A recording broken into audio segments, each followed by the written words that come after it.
Hello. This week's episode is The Old Man in the Cave, which is another one of those post-apocalyptic episodes. This one takes place in 1974, 10 years after the bomb.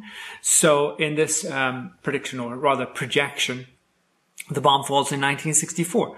And this is not entirely unlikely, given that this is a product of its time, made during the Cold War. And a lot of the Twilight Zone is a child of its times. We see this in this one, and we see a lot of it in the 80s version as well. It has cars being used as carts, which I thought was kind of cute. Those would be fairly heavy for two horses to drag, but I'm guessing if you take the engine out, it could work. There's a lot of stuff in cars that you don't need if they're not actually going to drive themselves around. So you could take out a bunch of stuff and make it just a comfortable few seats. Save you building carts, if nothing else. It stars James Coburn, who was a big action star, did a lot of westerns, and also John Anderson, who we have seen before in several episodes, and he also, of course, played Kevin Uxbridge in Star Trek: The Next Generation. So, The old man in the cave is not an old man. He is the embodiment of faith, that you have to take on certain things without knowing where it comes from. And people of this little village fail that test under the direction of French and destroy the computer, which is the old man in the cave. And then, of course, you have to pay for that. So you're hubris, essentially, and they all die.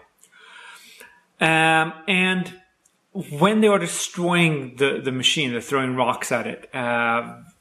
The man Jason, he's standing there, and a rock just grazed the top of his head, and he just kind of blinks. He doesn't react to it in any discernible way. I mean, the clip is very fast. I'll slow it down so you can have a look, but. It is, I mean, that could have ended poorly. I mean, it's not a rock, but still. The rocks bounce a lot, though. After everyone is dead and the streets are littered with corpses, then Goldsmith, John Anderson's character, is sort of walking through the carnage and is exposing a bit about how faithlessness killed them all. And he passes by Colonel French, and that's not a still, right? So that's a person just laying on a street, on a back lot. And he is breathing. You can see shirts and stuff moving. That's hard to do because there are several movies where people try to hold their breath. And all that happens is that unless they have a majestic beard, you just see the veins in their necks just start throbbing as they try to hold their breath. It doesn't work out so well.